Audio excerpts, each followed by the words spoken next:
El 6 de octubre de 1536, una figura lastimosa salió de un calabozo del castillo de Vivorde, cerca de Bruselas, Bélgica. Durante casi año y medio el hombre había estado aislado en una celda oscura, y ahora fuera de los muros del castillo lo ataban a un poste. Tuvo tiempo para pronunciar en voz alta su oración final: Señor, abre los ojos del rey de Inglaterra. Y luego lo ahorcaron. De inmediato quemaron su cuerpo en la hoguera. ¿Quién era ese hombre? ¿Y cuál era la ofensa por la cual las autoridades políticas y eclesiásticas lo habían condenado? Se llamaba Guillermo Tyndale, y su crimen fue haber traducido la Biblia al inglés y publicarla. Tyndale nació en Inglaterra en la época en que Colón zarpó hacia el Nuevo Mundo. Se educó en Oxford y Cambridge, y luego llegó a ser parte del clero católico. Hablaba 8 idiomas con fluidez, entre ellos griego, hebreo y latín.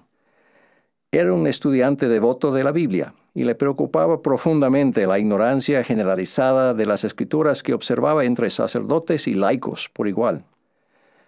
En una acalorada discusión con un clérigo que opinaba que no se debían poner las Escrituras al alcance del hombre común, Tyndale juró: si Dios me concede vida, haré que el joven que lleve el arado sepa más de las Escrituras que el mismo Papa.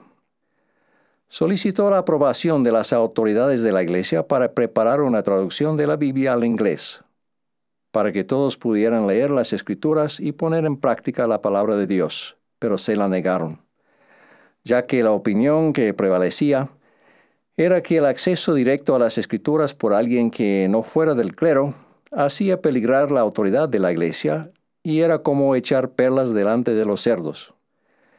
Sin embargo, Tyndale se abocó a la difícil tarea de la traducción.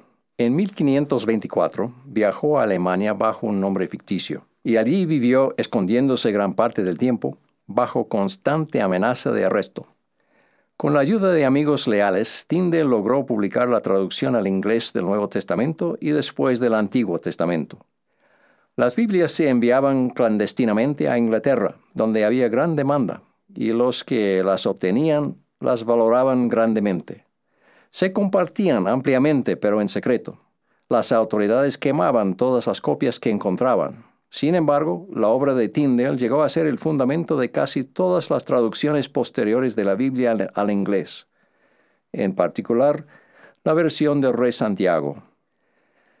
Guillermo Tyndale no fue el primero ni el último de los que se han sacrificado en muchos países e idiomas, aun al grado de morir, para sacar de la oscuridad la palabra de Dios. Tenemos con todos ellos una gran deuda de gratitud, y una aún mayor a los que fielmente registraron y preservaron la palabra a través de las épocas, a menudo con minuciosa labor y sacrificio: Moisés, Isaías, Abraham, Juan, Pablo, Nefi, Mormón, José Smith y muchos más. ¿Qué sabían ellos de la importancia de las Escrituras y que nosotros también debemos saber? ¿Qué entendía la gente de Inglaterra del siglo XVI, que pagó tanto dinero y se arriesgó tanto para tener acceso a una Biblia, y que nosotros también debamos entender? Poco antes de morir, el profeta Alma confió los sagrados registros de su pueblo a su hijo Elamán. Le recordó que las Escrituras habían ensanchado la memoria de este pueblo, sí, y convencido a muchos del error de sus caminos, y los han traído al conocimiento de su Dios para la salvación de sus almas. Mandó a Elamán preservar los registros para que a través de ellos Dios pudiera manifestar su poder a las generaciones futuras. Las Escrituras ensanchan nuestra memoria al ayudarnos a recordar siempre al Señor y nuestra relación con Él y con el Padre. Nos recuerdan lo que sabíamos en la vida premortal, y ensanchan nuestra memoria en otro sentido al enseñarnos acerca de épocas, personas y acontecimientos que no vivimos en carne propia. No estuvimos presentes para escuchar el Sermón del Monte, para ver a Lázaro levantarse de entre los muertos, para ver el sufrimiento del Salvador en Getsemaní y en la cruz. Ni escuchamos con María a 2 ángeles testificar en la tumba vacía que Jesús se había levantado de los muertos. Ustedes y yo no avanzamos uno por uno con la multitud en la tierra de abundancia, a invitación del Salvador resucitado, para palpar las marcas de los clavos y bañar sus pies con nuestras lágrimas.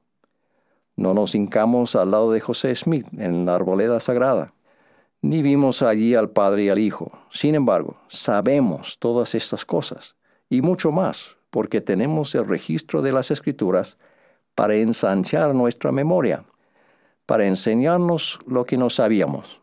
Y cuando esas cosas penetran nuestra mente y nuestro corazón, entonces se arraiga nuestra fe en Dios y en su Hijo amado. Las Escrituras también ensanchan nuestra memoria al ayudarnos a no olvidar lo que nosotros y las generaciones anteriores hemos aprendido. Los que no tienen registrada la palabra de Dios o no hacen caso de ella, con el tiempo dejan de creer en Él y olvidan el propósito de su existencia. Ustedes recordarán lo importante que fue para los del pueblo de ley llevar las planchas de bronce consigo cuando partieron de Jerusalén. Esas escrituras eran claves para que tuvieran conocimiento de Dios y de la futura redención de Cristo. El otro grupo que salió de Jerusalén poco después de Lehi no tenía las escrituras, y cuando los descendientes de Lehi los encontraron unos 300 o 400 años después, se encuentra registrado que su idioma se había corrompido y negaban la existencia de su Creador. En la época de Tyndale abundaba la ignorancia en cuanto a las Escrituras porque la gente no tenía acceso a la Biblia, especialmente en un idioma que pudieran entender. Actualmente la Biblia y otras Escrituras están a la mano, y sin embargo hay una creciente ignorancia de las Escrituras porque la gente no abre los libros. Como consecuencia, se les ha olvidado lo que sabían sus abuelos. Las Escrituras refutan la falsedad. Dios usa las Escrituras para desenmascarar las ideas erróneas, las tradiciones falsas y el pecado con sus efectos devastadores. Él es un Padre tierno que desea salvarnos del sufrimiento y del pesar innecesarios, y a la vez ayudarnos a lograr nuestro potencial divino. Por ejemplo, las Escrituras contradicen una antigua filosofía que ahora vuelve a estar de moda, la filosofía de Coriol, de que no existen las normas morales absolutas, que todo hombre prospera según su genio, todo hombre conquista según su fuerza, y no es ningún crimen el que un hombre haga cosa cualquiera, y que cuando muere el hombre, allí termina todo. Alma, quien había lidiado con Coriol, no dejó a su propio hijo Coreantón con dudas respecto a la realidad y el fundamento de un código moral divino. Coreantón había cometido un pecado sexual, y su padre le habló con amor, pero con claridad. ¿No sabes tú, hijo mío, que estas cosas son una abominación a los ojos del Señor? Sí, más abominables que todos los pecados, salvo el derramar sangre inocente o el negar el Espíritu Santo. A diferencia total de hace un siglo, hoy muchos cuestionarían a Alma acerca de la seriedad de la inmoralidad. Otros alegarían que todo es relativo o que el amor de Dios es indulgente. Si hay un Dios, dicen ellos, Él disculpa todos los pecados y transgresiones por motivo de su amor. No hay necesidad de arrepentirse, o a lo sumo basta con una simple confesión. ¿Han imaginado a un Jesús que quiere que las personas luchen por la justicia social, pero que no exige nada de la vida y conducta personales de ellos? Pero un Dios de amor no nos deja a la deriva para aprender por triste experiencia que la maldad nunca fue felicidad.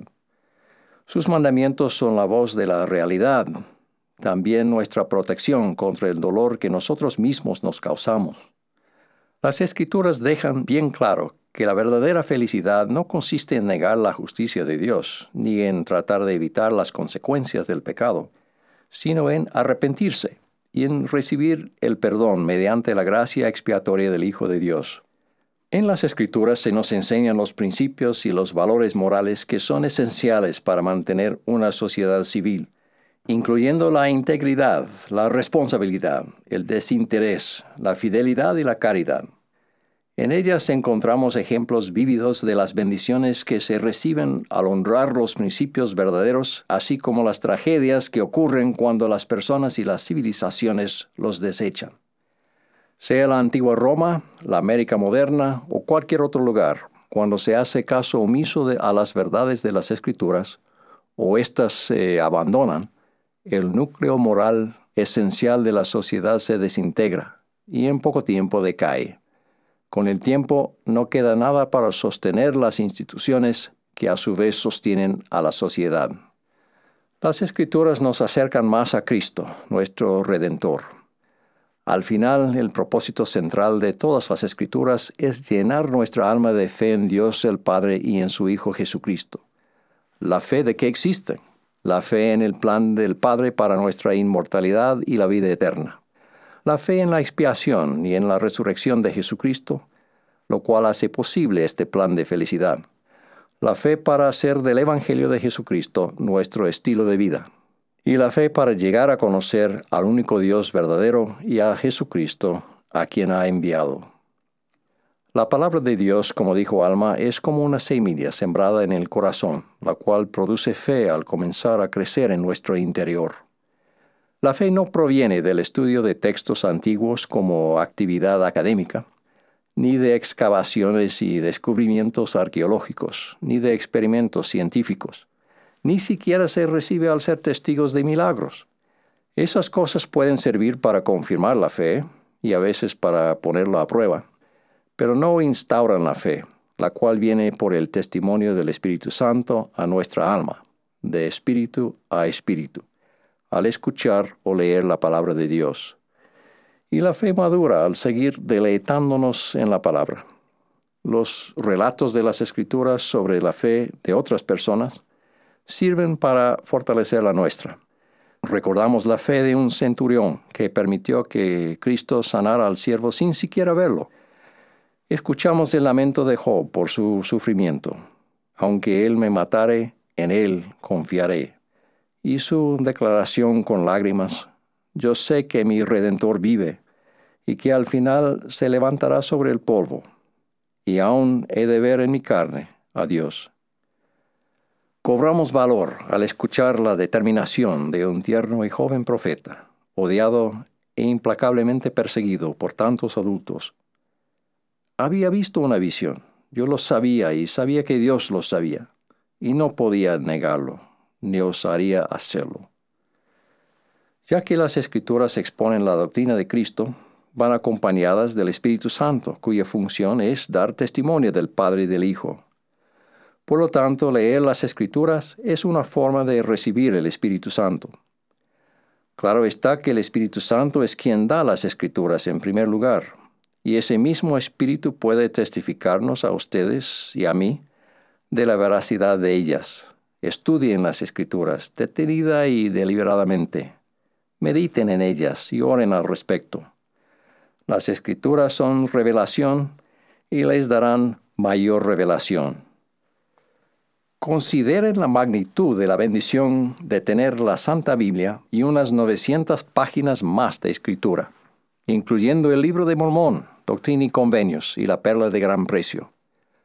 Luego consideren que además las palabras que hablan los profetas cuando son inspirados por el Espíritu Santo, en entornos como este, a las que el Señor llama Escritura, fluyen hacia nosotros casi constantemente por televisión, radio, internet, satélite, CD, DVD y material impreso. Supongo que en la historia jamás ha habido un pueblo tan bendecido con tal cantidad de escritos sagrados. Y no solo eso, sino que todo hombre, mujer y niño puede poseer y estudiar su propio ejemplar personal de estos textos sagrados, mayormente en su propio idioma. Qué increíble le habría parecido tal cosa a la gente de la época de Guillermo Tyndale y a los santos de dispensaciones anteriores. Ciertamente con esta bendición el Señor nos dice que nuestra necesidad de recurrir constantemente a las Escrituras es mayor que en cualquier época anterior. Ruego que nos deleitemos continuamente en las palabras de Cristo, las cuales nos dirán todas las cosas que debemos hacer. Yo he estudiado las Escrituras y he meditado en ellas, y al aproximarse la Pascua les doy mi testimonio del Padre y del Hijo, tal como son revelados en las Santas Escrituras. En el nombre de Jesucristo. Amén.